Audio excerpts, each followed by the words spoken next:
Good morning everyone. कल हम लोग कर रहे थे time of supply of goods. ठीक है। सेक्शन 12 और सीजीएसटी एक्ट 2017। ठीक है। कुछ क्वेश्चंस दिए थे मैंने, वो बन गया क्या? डाउट है इसमें किसी में? ठीक है, जल्दी से रिवाइज करा देता हूँ। Time of supply of goods section 12 subsection 1 बोलता है कि गुड्स के केस में टाइम ऑफ सप्लाई इस सेक्शन के हिसाब से निकाला जाएगा। ठीक है। सबसेक्शन 2 बात करता है कि टाइम ऑफ सप्लाई होगा डेट ऑफ इनवॉइस और date of payment whichever is earlier, but notification number 66 of 2017 central tax के हिसाब से डेट ऑफ पेमेंट को कंसिडर नहीं करना है, सिर्फ क्या होगा date of invoice excluding composition suppliers. तो कंपोजिशन सप्लायर्स के लिए वही है, बाकी लोगों के लिए सिर्फ डेट ऑफ इनवॉइस है। ठीक है। फिर हमने बात की थी रिवर्स चार्ज वालों के लिए। डेट ऑफ इनवॉइस मतलब क्या? डेट ऑफ इनवॉइस मतलब due date of invoice under section 31 और actual date of invoice whichever is earlier. ठीक है। डेट ऑफ पेमेंट मतलब क्या? डेट ऑफ पेमेंट होता है date of credit in bank account और entry in books of accounts whichever is earlier. Entry भी कौन सी? पेमेंट वाली एंट्री की बात कर रहे हैं। ठीक है।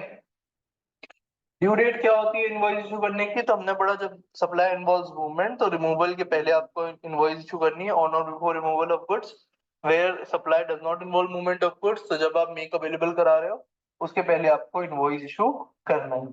अगर आपका कंटिन्यूस सप्लाई ऑफ गुड्स है तो आपको पीरियोडिक पेमेंट, पीरियोडिकल जब भी आप स्टेटमेंट्स रिकंसाइल करोगे, पेमेंट्स करोगे, तब आपको इनवॉइस इशू करना है। ठीक है। क्लियर यहाँ तक?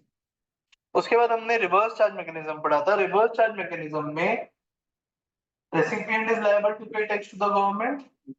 तो उस केस में टाइम ऑफ सप्लाई होता है तीन चीजें विच एवर इज अर्लीस्ट। पहला date of receipt of goods, दूसरा डेट ऑफ पेमेंट और तीसरा 31st डेट ऑफ इनवॉइस। ठीक है। Date of receipt of goods, date of payment and 31st date of invoice. ठीक है। अगर ये तीनों ही डेट्स अवेलेबल नहीं है तब टाइम ऑफ सप्लाई हो जाएगा date of entry in books of accounts. जब परचेज या खर्चे की एंट्री बुक्स ऑफ अकाउंट्स में की गई वो डेट हो जाएगी time of supply of goods. ठीक है। यहां तक क्लियर है? कोई डाउट है यहां तक? अब क्वेश्चन करते हैं। रिवर्स चार्ज का केस है।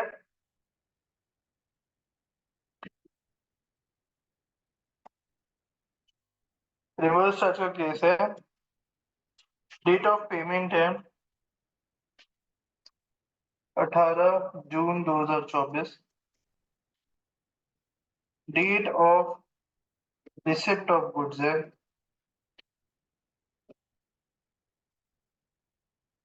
15 मई 2024।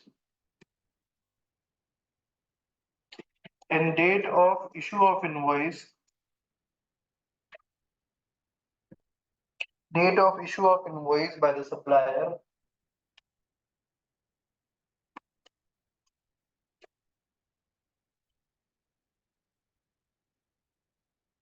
date of receipt of invoice.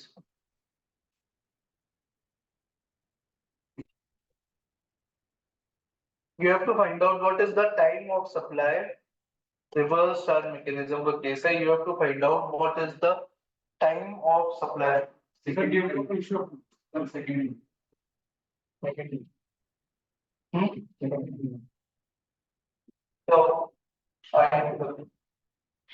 हाँ क्या जूम करना है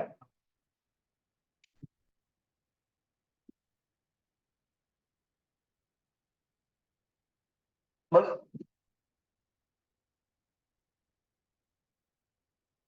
अब बता दो।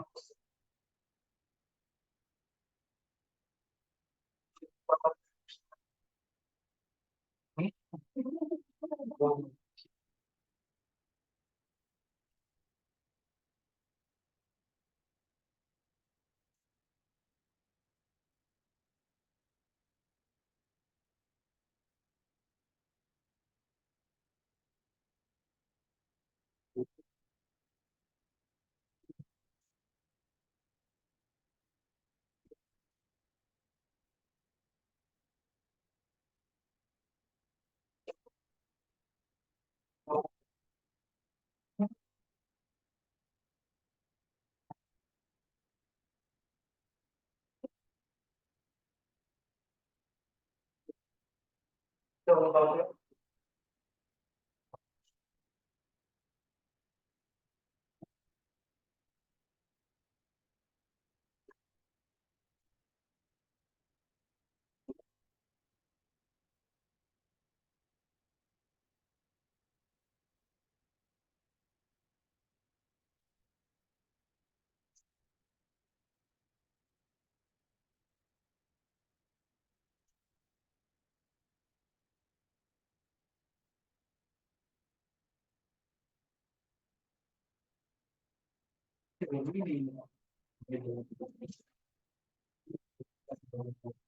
ठीक है, तो आरसीएम में 3 डेट्स बस इंपॉर्टेंट है, date of payment, date of receipt of goods और 31st date of invoice, 31st date of issue of invoice, 31st date of issue of invoice, 31st date of issue of invoice. ठीक है, तो 1 अप्रैल को issue हुआ है invoice, 1 अप्रैल से 31 दिन, 31 days गिनने हैं। ठीक है, तो 1 अप्रैल से 30 अप्रैल तक कितने 29 डेज हुए। 1 तारीख को तो इशू हुआ, तो 2 तारीख से गिनोगे, 2 3 4 5 6 7 8 9 10, तो 2 से 30 अप्रैल तक, 30 का महीना होता है अप्रैल। ये सबको पता है कौन सा महीना कितने दिन का होता है, कैसे निकालते हैं। नवंबर कितने दिन का होता है, और जुलाई। तो हमको देखना है कौन सा महीना कितने दिन का है। ठीक है, अप्रैल 30 दिन का है, तो 29 दिन बचे इसमें, और हमको 31st चाहिए, तो 29 के बाद 30 और 31, मतलब फर्स्ट में हो गया 30th डे, और सेकंड में हो गया 31st डे। तो ये 3 चीजें बस देखनी है, ये 3 में विच एवर इज अर्लियर। तो क्या अर्लियर हो गया, 2 मई 2024, this will be the time of supply. अब यहाँ 15 अप्रैल जो है दैट इज इररिलेवेंट, ये सिर्फ कंफ्यूज करने के लिए दिया हुआ है, इसका कोई भी रिलेवेंस नहीं। समझ गए, क्लियर है। किसी ने नहीं किए हो क्वेश्चंस या नहीं बने हो तो बता दो, कर लेंगे अपन अभी क्लास में। ठीक है, अब नेक्स्ट आते हैं।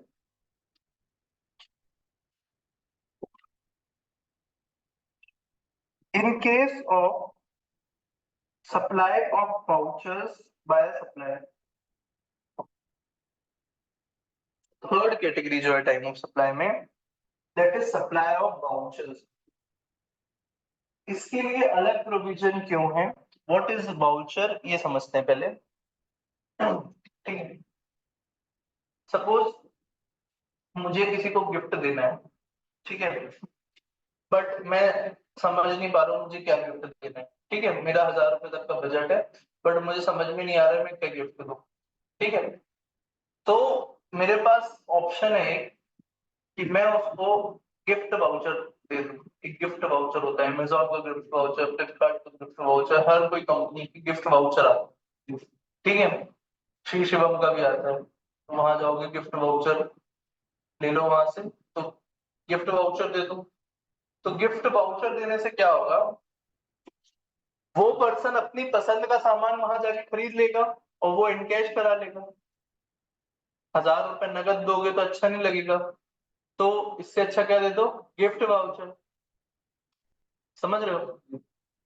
तो इसी तरह से ये जो वाउचर है, ये बहुत सारी कंपनीज के अलग अलग वाउचर्स आते हैं।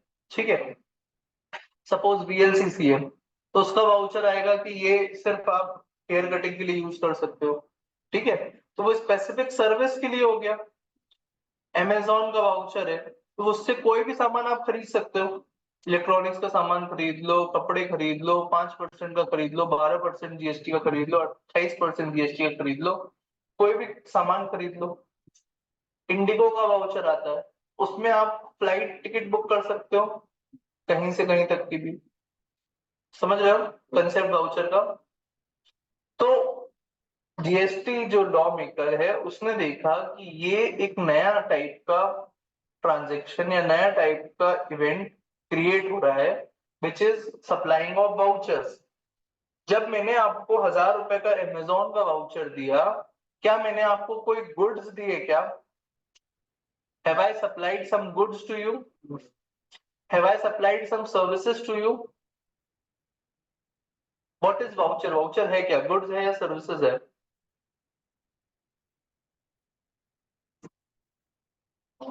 वाउचर मतलब तो समझ गए ना? अब बताना है आपको गुड्स है कि सर्विसेज है।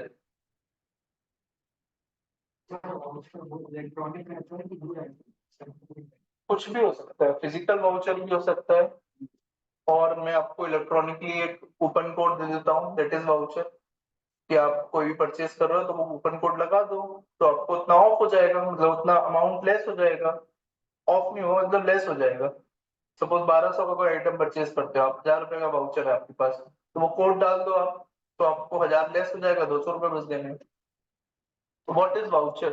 गुड्स की सर्विसेज। हाँ, गुड्स होगा, क्यों? मूवेबल? कैसे मूवेबल है?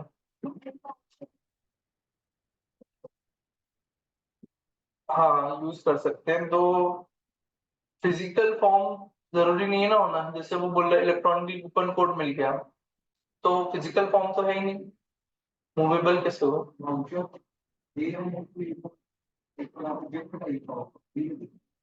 फ्री में नहीं दे, पैसे ले रहे हैं ना, पैसे लेके वाउचर दे रहे हैं सर्विसेज में। तो बेसिकली वाउचर जो है वो ना गुड्स है ना सर्विसेज है, दोनों ही नहीं है, it is just a form of an advance payment. मैंने आपको कोई चीज एडवांस दी, सपोज आपने यहाँ फीस जमा की, आईटेक्स में फीस जमा की, ठीक है, एडवांस में बैच ज्वाइन करने के पहले, ठीक है। अब आपको हमने एक रसीद दे दी, अब आप किसी भी कारणवश नहीं ज्वाइन किया, आपने बोला मेरा छोटा भाई ज्वाइन करेगा अगले साल, तो उसमें आप एडजस्ट कर देना। तो ये भी क्या है, एक तरह का वाउचर, वो फीस क्या हो गई, एक तरह का वाउचर हो गई आपके लिए, जो दूसरे किसी में एडजस्टेबल है। तो basically it is a form of an advance payment. Voucher क्या है? एक फॉर्म ऑफ एडवांस पेमेंट। तो it can be both goods as well as services. ऐसा क्यों? क्योंकि वाउचर के बदले में क्या लोगे, दैट इज इंपॉर्टेंट। वाउचर के बदले में कपड़े ले रहे हो, देन गुड्स परचेज कर लिया आपने। वाउचर के बदले में हेयर कटिंग करा रहे हो, तो वो सर्विसेज हो। तो voucher itself is not a goods और सर्विसेज। वाउचर के बदले में आप गुड्स और सर्विसेज लेते हो, तो it is form of an advance payment. तो जब आपने वाउचर लिया, तब you have agreed to purchase goods और सर्विसेज। आपने कुछ चीज एडवांस दी एंड यू हैव अग्रीड कि मैं फ्यूचर में कोई सामान खरीदूंगा जिससे ये एडजस्ट हो जाएगा, ठीक है। तो इसलिए ये सप्लाई की डेफिनेशन में कवर्ड है। कुछ लोग बोलते सप्लाई की डेफिनेशन में ही कवर्ड नहीं है, क्योंकि गुड्स भी नहीं है सर्विसेज भी नहीं है। नहीं, ये दोनों है, गुड्स भी हो सकता है सर्विसेज भी हो सकता है, किसके अगेंस्ट एक्सचेंज कर रहे हैं उससे फर्क पड़ता है। And it is agreeing to make a supply, तो इसलिए वाउचर सप्लाई की डेफिनेशन में आता है। पहली चीज ये कंफर्म हो। दूसरी चीज ये, अभी हम क्या पढ़ रहे हैं, time of supply of goods, और उसमें ही वाउचर आएगा। अब time of supply of services जब पढ़ेंगे उसमें भी सेम क्लॉज आएगा वाउचर का। क्यों? क्योंकि वाउचर के बदले दोनों चीज मिल सकती है, या तो गुड्स या तो सर्विसेज या दोनों, तो इसलिए दोनों में एक क्लॉज डाला हुआ है। इतना समझ में आ गया? ठीक है। अब प्रैक्टिकली समझो कि वाउचर मैंने आपको दिया अमेजोन का, उसके बदले में आप कुछ भी चीज खरीद सकते हो, कोई भी चीज खरीद सकते हो, आप कपड़े भी खरीद सकते हो, इलेक्ट्रॉनिक आइटम भी खरीद सकते हो, बर्तन भी खरीद सकते हो, कुछ भी खरीद सकते हो। तो क्या मैं वाउचर पे अभी टैक्स लगाऊंगा? अगर मैंने जैसे इशू किया वाउचर, मैंने बोला उसका टैक्स दे दो, किस रेट से लगाऊं? 5 से, 12 से, 18 से, 28 से? गोल्ड परचेज कर लिया आपने 3%, अलग अलग रेट है। तो जब मुझे पता ही नहीं आप क्या खरीदने वाले हो, तो मैं कौन सा रेट ऑफ जीएसटी लगा दूं? सीजीएसटी लगाओ, एसजीएसटी लगाओ या आईजीएसटी लगाओ, वो भी नहीं पता है। हो सकता है आप मध्य प्रदेश की मध्य प्रदेश में ही खरीद लो, हो सकता है दिल्ली से ऑर्डर कर दूं। तो जहां पे supply is not identifiable at the time of issue of voucher, जब मैं वाउचर इशू कर रहा हूं तब मुझे नहीं पता आप क्या खरीदोगे, तो उसके लिए टाइम ऑफ सप्लाई होगा जब आप एक्चुअली सामान खरीद रहे हो, ठीक है। Date of redemption of voucher, जब वाउचर को रिडीम किया, रिडीम करना मतलब क्या होता है? यूज कर रहे हो, करेक्ट, जब वाउचर को यूज करके सामान खरीद रहे हो तो that date will be the time of supply of that voucher, ठीक है। और अगर आपको पता है इशू करते टाइम ही कि ये वीएलसीसी का हेयर कटिंग का ही वाउचर है, इससे इंसान हेयर कटिंग ही कराएगा, तो वो एडवांस पेमेंट हो गया हेयर कटिंग के लिए एक तरह से। तो उस पे हम उसी समय date of issue of voucher के समय ही टैक्स ले लेंगे, तो उसके लिए टाइम ऑफ सप्लाई हो जाएगा date of issue of voucher. फिर से रिपीट कर रहा हूं, in case of supply of vouchers by a supplier, the time of supply shall be the date of issue of voucher if the supply is identifiable at that point. अगर supply identifiable है issue करते वक्त तो date of issue of voucher. Supply identifiable नहीं है कि क्या खरीदने वाले हो, क्या यूज करने वाले हो, तो date of redemption of voucher. Clear है? तो वाउचर का सिर्फ इतना सा, डेट ऑफ इशू या date of redemption, supply identifiable है तो date of issue, supply identifiable नहीं है तो डेट ऑफ रिडेम्पशन। अब सबसेक्शन 5, इसको रीड करना, subsection 5।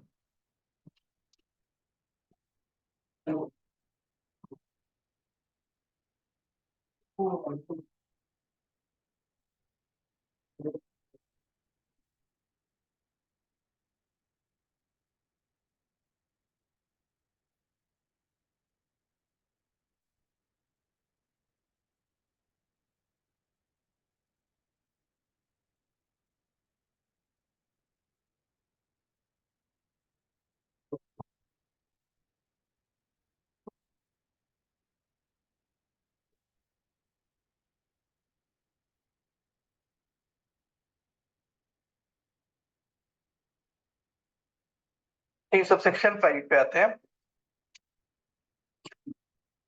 Where it is not possible to determine the time of supply under the provisions of subsection 2, subsection 3, subsection 4, मतलब 2, 3 और 4 फेल हो गए, तब आपके पास date of issue of invoice भी नहीं है, डेट ऑफ पेमेंट भी नहीं मिल पा रहा है, due date of issue of invoice नहीं मिल पा रहा है।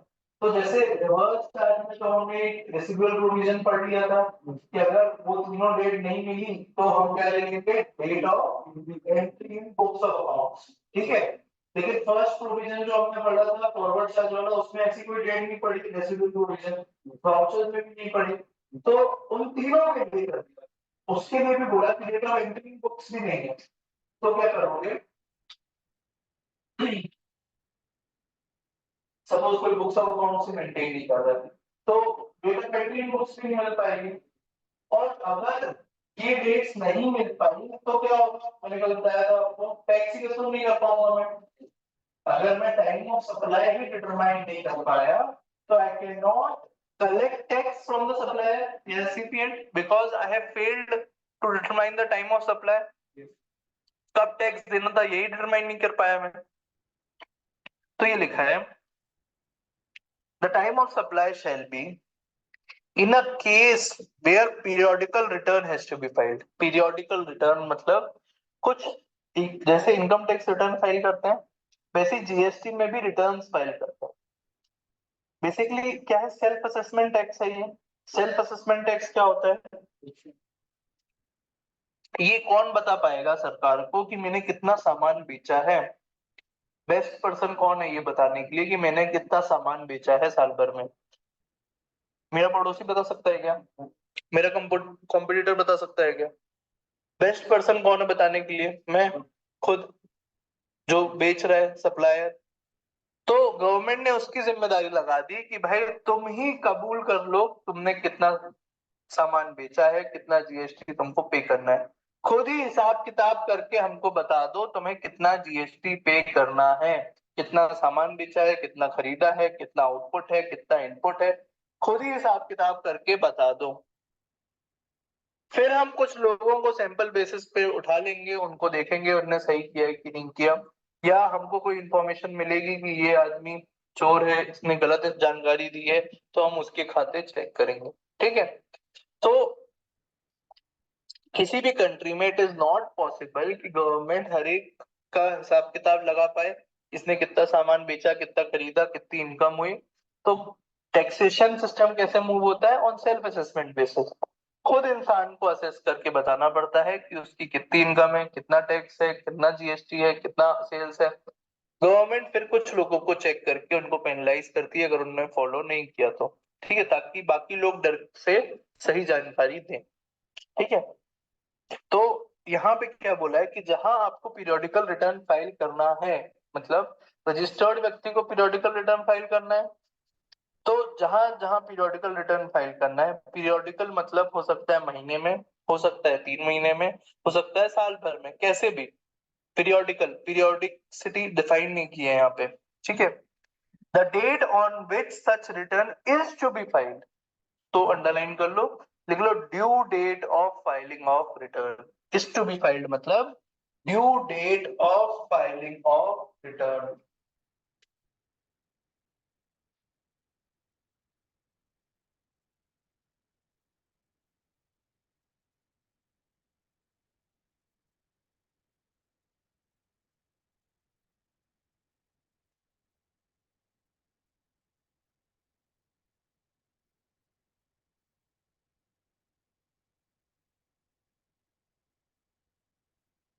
Due date of filing of return. ठीक है, और अगर वो उसको पीरियोडिकल रिटर्न फाइल करने की जरूरत नहीं है, ऐसे कौन लोग हैं जिनको रिटर्न फाइल करने की जरूरत नहीं है? अनरजिस्टर्ड लोग। तो उनसे अगर टैक्स छूटना हुआ तो ये क्लॉज भी उन पे एप्लीकेबल नहीं होगा। तो हम ले लेंगे date on which taxes paid, फिर और कोई डेट्स हमारे पास अवेलेबल नहीं है। जिस दिन हम उसका टैक्स का भुगतान कराएंगे वो डेट हो जाएगी टाइम ऑफ,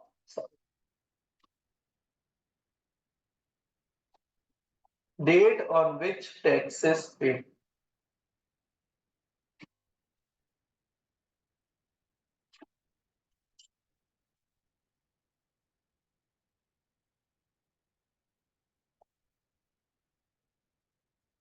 हाँ हाँ।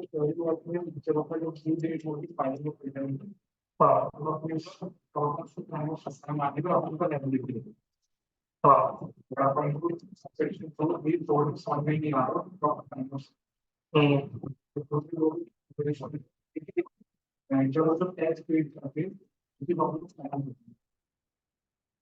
जब टैक्स पे करेंगे तो।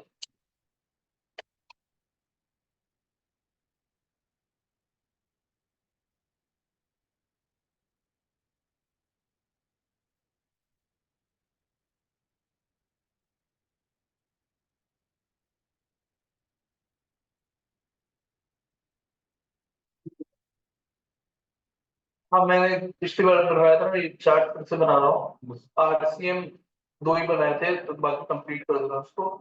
तो ये हो जाएगा date of receipt of goods,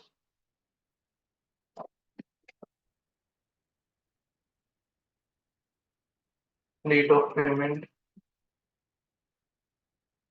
31st date of payment. ध्यान देना, नॉर्मल प्रोविजंस में डेट ऑफ पेमेंट का मतलब था date on which payment is credited to our account और entry in books of account whichever is earlier. यहाँ date of payment का मतलब होता है date on which payment is debited in our bank, जब गई पेमेंट तब। सामने वाले को कब मिली उससे वो रिलेवेंट नहीं है। तो वो दिया होगा कंफ्यूज करने के लिए, उससे कंफ्यूज नहीं होना है। ठीक है, अर्सिन के बाद हमने वाउचर्स पढ़ा। हाँ, रेसिपिएंट की पॉइंट ऑफ व्यू से देखना है। Residual provision, date of entry in books of accounts.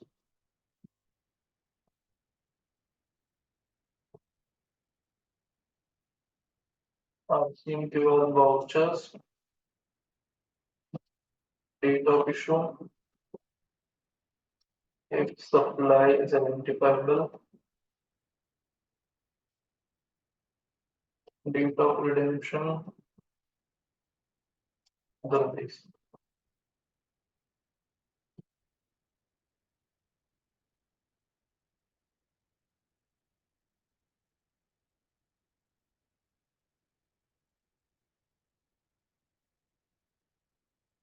इन तीनों का residual provision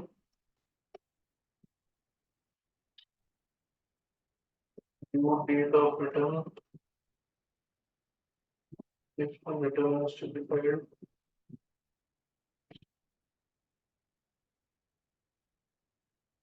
date of payment of tax.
हाँ समझा रहा हूँ, लिख लो बस।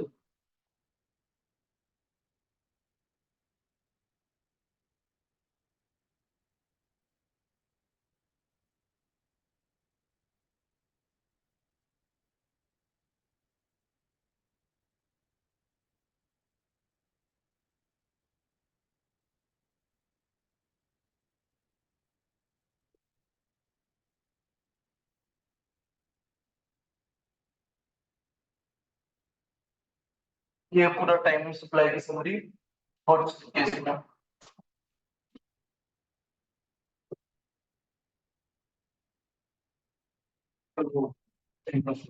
हाँ बताओ, देखिए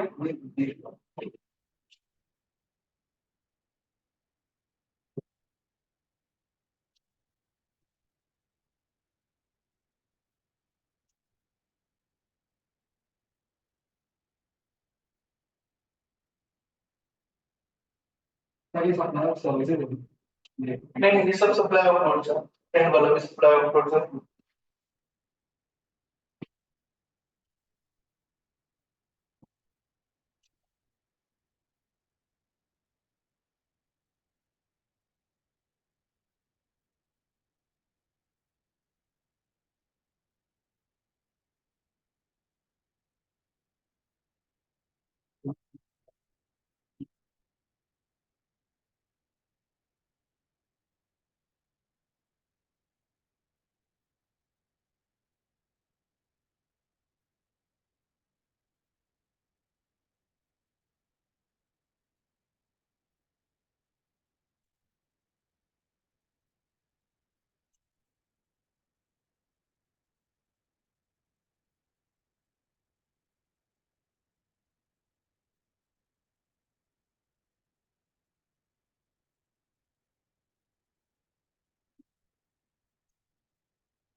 इसलिए आप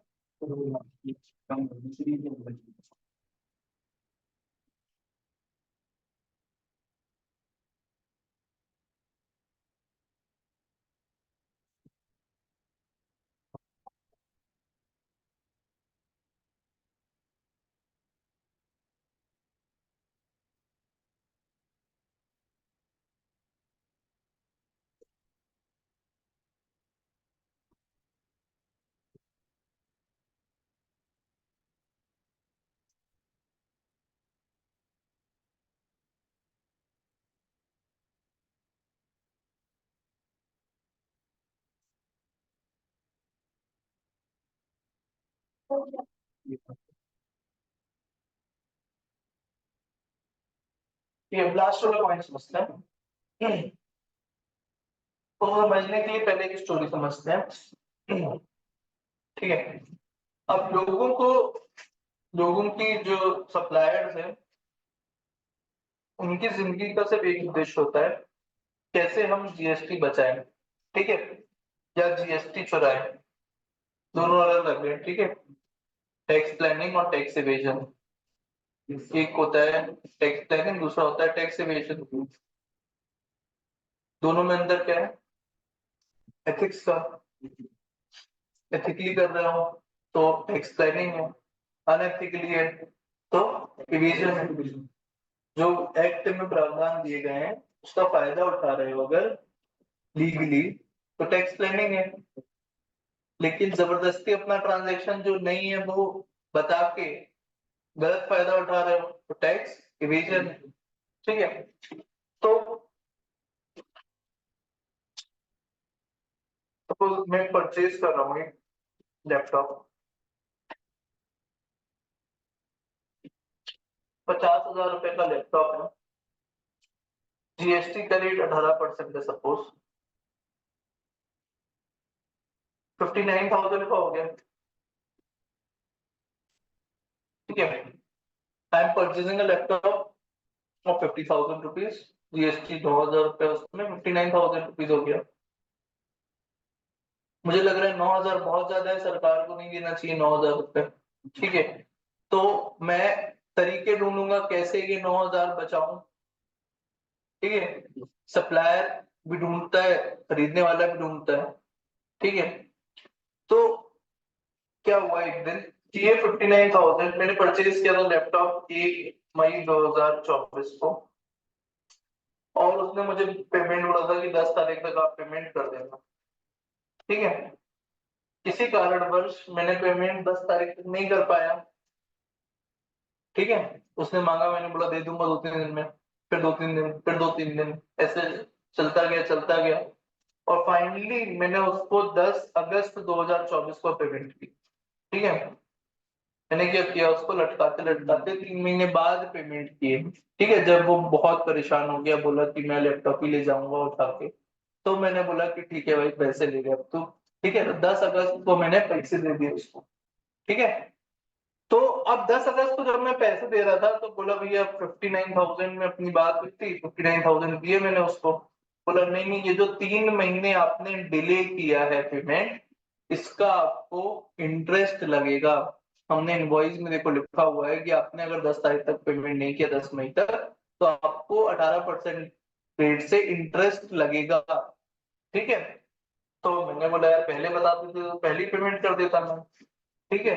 तो अब क्योंकि उसने बाद में बताया या पहले भी बताया और मैंने नहीं पेमेंट किया, तो मुझे इंटरेस्ट लगा 2655। टोटल कितने पैसे हो गए? 61,655। ठीक है। समझ में आया? ये डील क्लोज हो गई। अब ये देख के मेरे दिमाग में एक आइडिया आया कि भाई इंटरेस्ट पे तो इसने जीएसटी लिया ही नहीं। इंटरेस्ट तो ट्रांजेक्शन एंड मनी हो गया, मनी उधार, पैसे उधार दिया उसका ब्याज हो गया, तो इंटरेस्ट पे तो जीएसटी लिया ही नहीं इसने। ठीक है। तो मैंने उसको बोला भाई तेरे को तो टोटल 59,000 चाहिए, है ना? तो तू क्या कर, लैपटॉप दे मुझे 10,000 रुपए, लैपटॉप दे मुझे सिर्फ 10,000 रुपए का। और मतलब 59,000 में 9,000 सरकार को जाने हैं, उसको तो 50,000 चाहिए। तो मैं बोल रहा उसको 10,000 रुपए का लैपटॉप दे तू, और 40,000 रुपए मुझसे इंटरेस्ट चार्ज कर ले। 10 दिन में पेमेंट करने के लिए भी तू इंटरेस्ट चार्ज कर ले 40,000 रुपए। ठीक है। मतलब 1 मई को मुझे पेमेंट करना था, 10 दिन डिले किया तो 40,000 रुपए इंटरेस्ट लग गया। ठीक है। तो अब जीएसटी सिर्फ 1,800 पे, 10,000 रुपए लगा, 1,800 रुपए, ये 40,000 रुपए जीएसटी लगा ही नहीं। टोटल सप्लायर के पास कितने रुपए पहुंच गए? 50,000। मेरी जेब से कितने रुपए गए? ये 40,000 रुपए गए प्लस ये 11,800 गए, 51,800। सरकार की जेब में कितने गए? 1800। सप्लायर, कस्टमर, गवर्नमेंट, तीन लोग हैं। सप्लायर की जेब में पहले वाले सिनेरियो में 50,000 जा रहे थे, कस्टमर की जेब से 59,000 जा रहे थे, और गवर्नमेंट के पास 9,000 जा रहे थे। दूसरे वाले केस में सप्लायर के पास 50,000 ही पहुंचे, लेकिन कस्टमर के जेब से गए 51,800, और सरकार के पास कितने गए? 1,800। तो ये पूरा tax planning income tax evasion में किसको घाटा हुआ? सरकार को। फायदा किसको हुआ? कस्टमर को। और कुछ एक्सटेंड तक फायदा हुआ सप्लायर को, क्योंकि उसका माल बिकेगा। अगर वो ऐसा सबके साथ करने लगेगा तो ज्यादा माल बिकेगा, क्योंकि दूसरा लैपटॉप बेचेगा 59,000 में और ये लैपटॉप बेचेगा 51,800 में। तो आप अगर रैशनल कस्टमर हो तो आप किससे खरीदना पसंद करोगे? वो सस्ता बेचेगा। आप तो अनरजिस्टर्ड हो ना, तो आप किससे खरीदना पसंद करोगे? जो सस्ता बेचेगा। तो गवर्नमेंट को पता चला कि ऐसे भी लोग कलाकारी कर रहे हैं, तो गवर्नमेंट ने इसका एक प्रोविजन बना दिया। दो जगह बनाया है, एक सेक्शन 715 में which is value of supply. तो उसमें बोला सरकार ने कि ये जो इंटरेस्ट है 40,000 रुपए, इसको हम अलग ट्रांजैक्शन नहीं मानेंगे।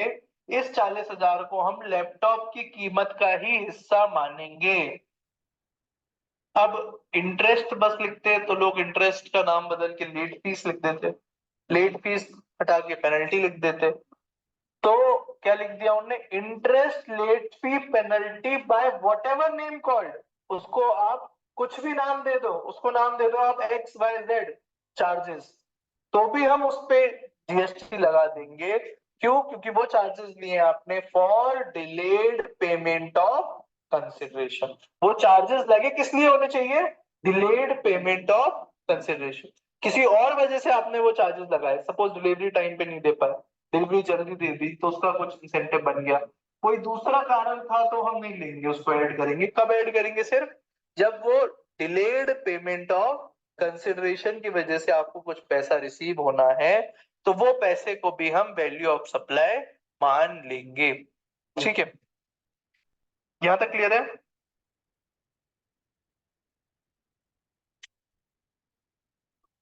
हेलो।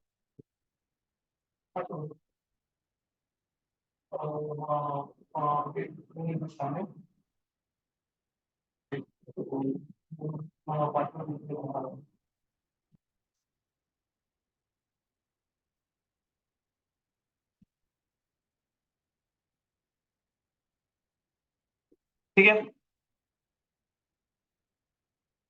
तो अब इसमें एक चीज और रह गई। अब ये इस अमाउंट पे टैक्स कब वसूलूंगा मैं? तो अब जेन्युइन केस भी होते हैं, सब लोग फ्रॉड की दृष्टि से ही नहीं करते हैं। कुछ लोग ने जेन्युइनली 50,000 रुपए का लैपटॉप बेचा था, 9,000 रुपए जीएसटी लगा था, 10 मई को पैसे देने थे, 10 मई को नहीं दिए मैंने, 10 अगस्त को दिए। तो 10 अगस्त को जब पैसे देने गया, तो मैंने उसको बोला कि भैया इंटरेस्ट भी आपको देना है, इंटरेस्ट आपको देना है 59,000 पे, 18% पे, 3 महीने का, 2655। ठीक है, ये आपको इंटरेस्ट देना है। अब इंटरेस्ट अगर मैं वैल्यू ऑफ सप्लाई में ही जोड़ देता हूं, बात समझना, तो मतलब जब गुड्स रिमूव किए तभी उसका टाइम ऑफ सप्लाई हो जाएगा। जब गुड्स मैंने रिमूव किए 1 मई को, तभी टाइम ऑफ सप्लाई हो जाएगा। लेकिन क्या मुझे 1 मई को पता है क्या कि ये इंसान टाइम पे पैसा नहीं देगा, ये इंसान 10 अगस्त को पैसा देगा? पता होगा तो मैं सामान भी नहीं बेचता ना उसको। मैंने सामान तो इसलिए बेचा था क्योंकि वो 10 तारीख को पैसा दे देगा, विश्वास था मुझे कि जान पहचान का व्यक्ति है, ठीक है, गाड़ी से आया है, टाइम पे पैसा दे देगा। लेकिन वो टाइम पे पैसा नहीं दिया उसने, 3 महीने बाद पैसा दिया। तो वो तो तब पता चला ना कि जब उसने पैसा दिया। तो इसीलिए गलत हो जाएगा अगर मेरे 1 महीने टाइम ऑफ सप्लाई इसका बोल दिया तो मुझे पता ही नहीं कि कितना पैसा लेट देगा और कितना रहेगा। और सपोज 10,000 रुपए मांगने भी गए इंटरेस्ट, तो ये बोला नहीं दूंगा मैं इंटरेस्ट। फिर लड़ाई झगड़ा चलता है, 2-3 महीने बाद फिर उसने हो सकता है 500 रुपए दे दिए या 1000 रुपए दे दिए, बोला इससे ज्यादा मैं नहीं दूंगा, केस कर दो मेरे ऊपर। ठीक है, अरेंज भी कर रहा हूँ मैं, तो कर दो केस मेरे ऊपर, ठीक है, समझ रहे हो। तो ये विवाद हो जाता है बहुत कि जो इंटरेस्ट रेट की पेनल्टी है वो मिलेगा कि नहीं मिलेगा, क्योंकि श्योरिटी नहीं होती है। तो इसके लिए गवर्नमेंट ने प्रैक्टिकल डिफिकल्टी देखते हुए बोला कि भैया इस पोर्शन के लिए, सिर्फ इस पोर्शन के लिए टाइम ऑफ सप्लाई हम कब मानेंगे, जब आपको एक्चुअली पैसा मिल जाएगा। Not when you demand this money, but when you actually receive this money, that date will be the time of supply. For what? Interest, late fee, penalty, or by whatever name called for delayed payment of consideration. तो अब पढ़ते हैं. The time of supply to the extent it relates to an addition in the value of supply. The time of supply to the extent it relates to the addition in value of supply by way of interest, late fee, penalty for delayed payment of consideration. By whatever name called नहीं लिखा है, but वो inbuilt है, ये 3 नाम दे दिए broadly. Interest, late fee or penalty for delayed payment of consideration shall be the date on which the supplier receives such addition in value. जब वो उसको रिसीव होगा वो अमाउंट, तो उस दिन माना जाएगा कि टाइम ऑफ सप्लाई है, और उस दिन उसको फिर गवर्नमेंट को पैसे देने पड़ेंगे, मतलब उसकी नेक्स्ट मंथ के 20 तारीख को. ठीक है.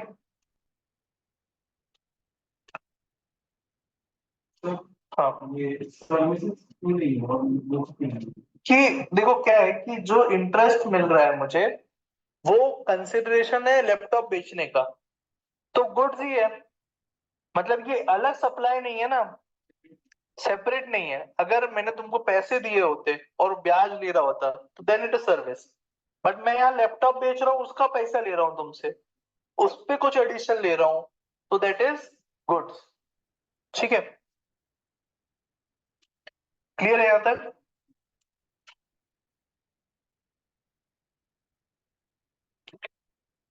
क्वेश्चन है 2. Bajrang private limited agrees to supply goods to Bhagirathi Private Limited for 8 lakh रुपए on 23rd June. Next day he removed the goods from its factory and issued the invoice on 25 June. ठीक है, 23 जून को agree किया कि भाई सामान बेचूंगा, अगले दिन सामान निकाल दिया फैक्ट्री से, और 25 जून को इनवॉइस रेज कर दी. पेमेंट मिला है 15 जुलाई को. What is the time of supply? 24th June. Due date of issue of invoice is removal of goods. Date of removal of goods, which is 24th June. 24th June or 25th June, whichever is earlier. 24th June. और date of payment क्या है? 15 जुलाई. Although अभी relevant नहीं है, लेकिन फिर भी होती भी तो भी 24 जून ही आता. Hanuman private limited agrees to supply twice to Ganga private limited for 1.5 lakh रुपए on 23 June and received an advance on 1 lakh रुपए on same day. 23 जून को 1 लाख रुपए मिल गए. Next day he remove the toys from its factory and issued the invoice on 25 जून. अगले दिन factory से toys remove किए और इनवॉइस इशू किया 25 जून को. बैलेंस पेमेंट 15 जुलाई को मिला. The time of supply of the advance of 1 lakh and balance payment of 50,000 shall be. 1 lakh और 50,000 के लिए टाइम ऑफ सप्लाई क्या होगा?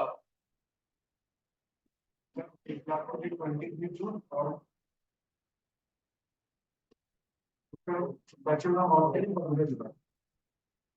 15 जुलाई. सर वो 24 जून होगी, 24 ड्यू डेट है, और दूसरी जो आपको मिल रहा है बैलेंस अमाउंट वो कम कर दो. 24 जून और 15 जुलाई. 24 जून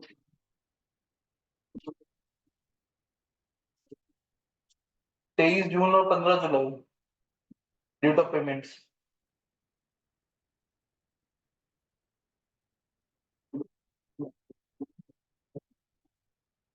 क्या बच गया? दोनों 24. तुक्का मारा है कि सही है?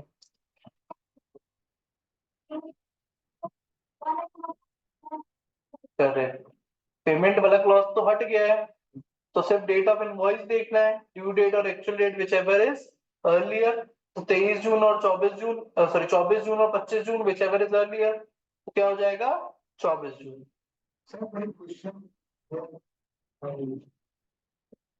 यही था मतलब। और ये आपको क्या दिक्कत है ना दोबारा क्वेश्चन उसको पार्ट पार्ट पेमेंट और बैलेंस। हाँ जैसे पार्ट पेमेंट करेंगे तो उसका हाँ, तो अगर डेट ऑफ पेमेंट होता तो क्या होता वो भी बता दे रहा हूँ। अगर डेट ऑफ पेमेंट लिखा होता तो पहले 1 लाख रुपए के लिए डेट ऑफ पेमेंट क्या है 23 जून, और डेट ऑफ इनवॉइस क्या है 24 जून। तो which ever is earlier, 1 lakh के लिए क्या होता है 23 जून अगर डेट ऑफ पेमेंट होता तो। फिर 50,000 रुपए के लिए डेट ऑफ इनवॉइस क्या है,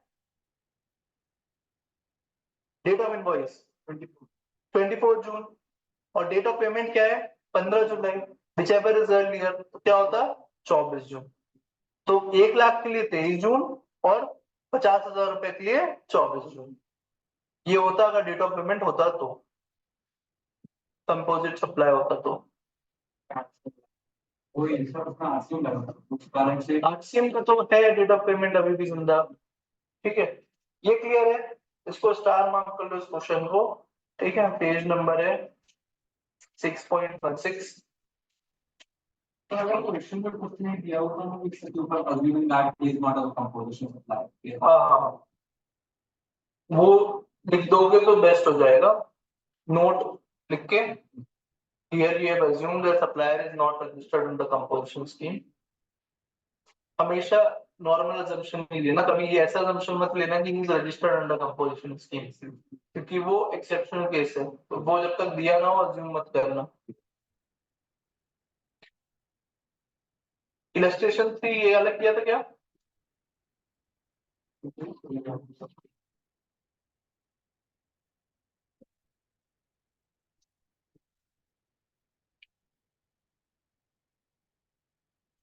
ये एक बार रीड कर लेना, देखो इम्पोर्टेंट है कि रीड भी करते जाओ साथ साथ, और तो मैं सारे प्रोविजंस कवर करते जा रहा हूँ, लेकिन बुक में रीड कर लो। कोई चीज आपको लगता है कि एक्स्ट्रा है या कोई चीज समझ में नहीं आ रही है तो वो मुझसे पूछ लो। ठीक है, हो सकता है कोई वर्ड मुझे, कोई टर्म या कोई कंसेप्ट ऐसा लग रहा हो कि आपको ऑलरेडी पता हो तो मैं ना कवर करा रहा हूँ, लेकिन आपको पढ़ते वक्त अगर कुछ भी ऐसा लगता है कि ये नहीं पता है हमको, या ये नया वर्ड है, या ये कंसेप्ट नहीं समझ में आ रहा है, तो मुझसे पूछ लिया करो। ठीक है,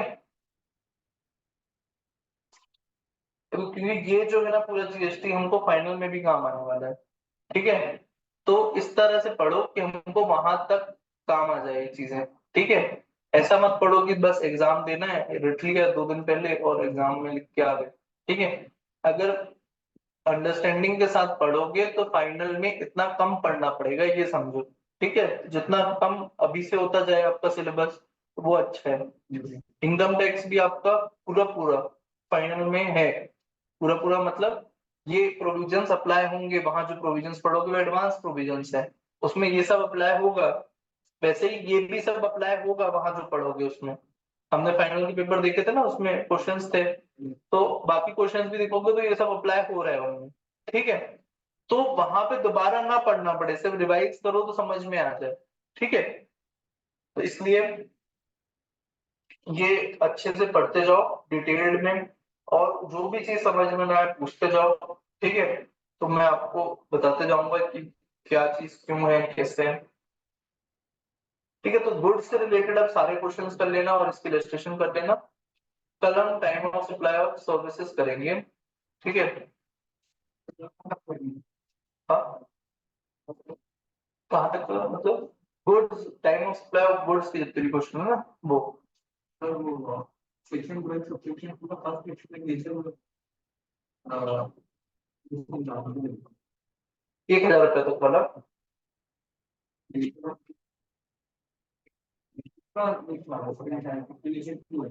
पेमेंट।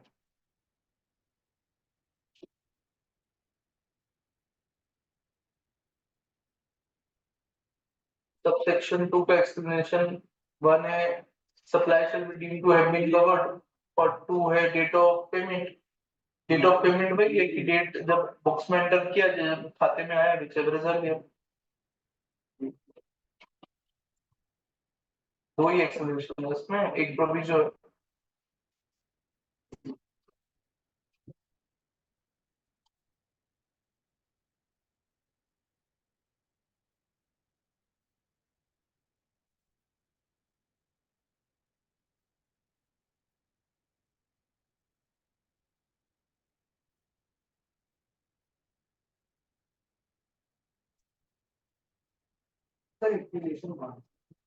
एक्सप्लेनेशन वन तो ये लिखा है कि डीम टू बी मेड, हम मान लेंगे कि उस दिन सप्लाई हुई है, क्योंकि टाइम ऑफ सप्लाई हो सकता है एडवांस पेमेंट की डेट हो, तो वहां मेड और अग्री टू बी मेड हो जाएगा। तो हम मान लेंगे कि उस दिन सप्लाई हो गई। मतलब आप ये नहीं बोल सकते कि गुड्स रिमूव नहीं हुए तो सप्लाई नहीं हुई, अभी सेल नहीं हुआ है। हम मान लेंगे कि उस दिन सेल हो गई, हम मान लेंगे उस दिन सप्लाई हो गई। जो डेट टाइम ऑफ सप्लाई बताता है वो डेट को मान लिया जाएगा कि सप्लाई हो गई। This is for protecting the interest of the government. कोई ये ना लड़े आके कि अभी तो सेल ही नहीं हुई तो आप टैक्स कैसे मांग रहे हो, इसलिए ये क्लॉज चल रहा है। Although this is not relevant for exam, ये सिर्फ गवर्नमेंट ने लीगल पॉइंट ऑफ व्यू से डाला है कि कोई लड़ने ना आ जाए। ये कोई डाउट है क्या?